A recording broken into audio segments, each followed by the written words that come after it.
What's up, IndyCar? Hope you guys are doing great this Wednesday morning and excited to jump into the Word again with First Peter. And I love how God works, right, in His providence. And sometimes He brings us to places in the Word for a reason. And, there's no doubt that First Peter, it's pretty clear on why that reason is. It's a letter of encouragement, but again, it's encouragement because the people it's written to were going through a lot of suffering.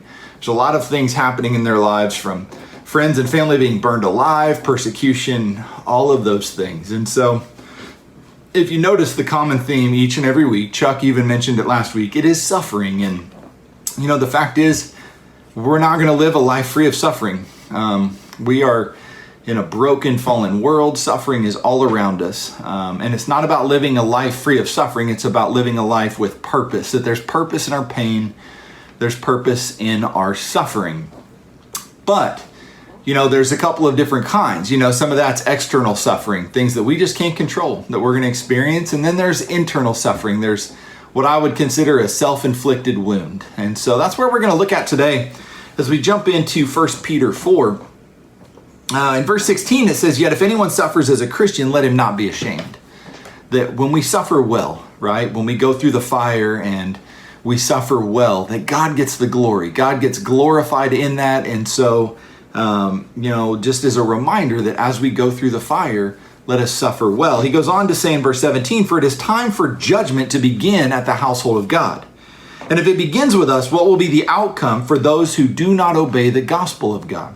So there's a couple things real quick I want to touch on. Number one, it says, for it is time for judgment to begin at the house of God. Okay, now hold on a second, Peter. So you're saying it's time for judgment to begin with us, right? He's saying household of God, that's us as Christians.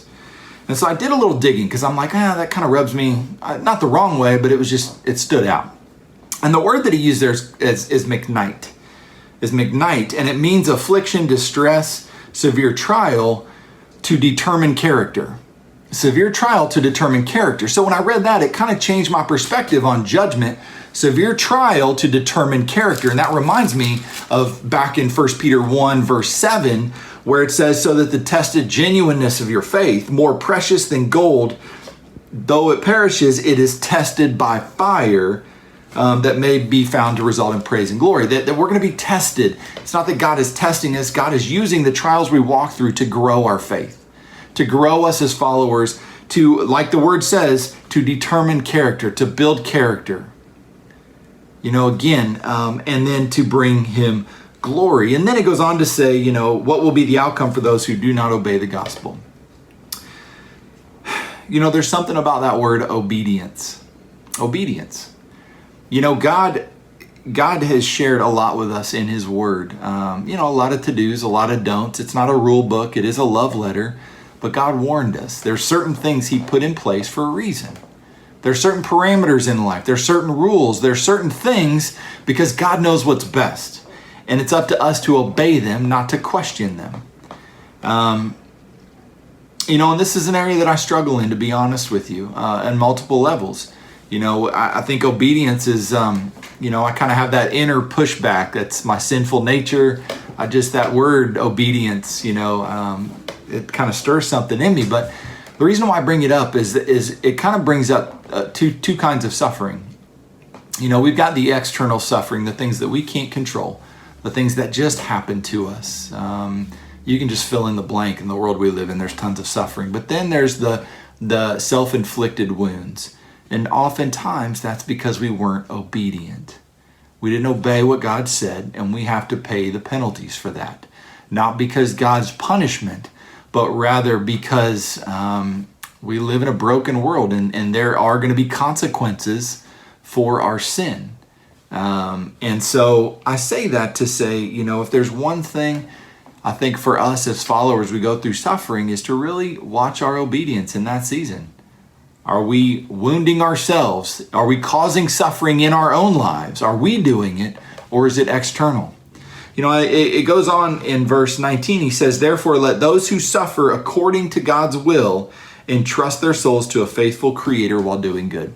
So when you're obedient, when you're obedient, you're doing the right things, and you know what? You're walking through the fire, you're struggling, and all hell's breaking loose in your life. I love this verse right here. Let those who suffer according to God's will entrust their souls to a faithful Creator, that God is faithful.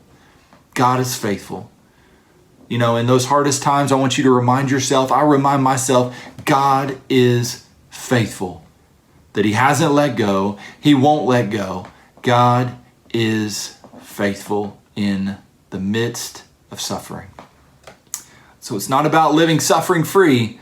It's about giving your pain a purpose and living with purpose through your suffering.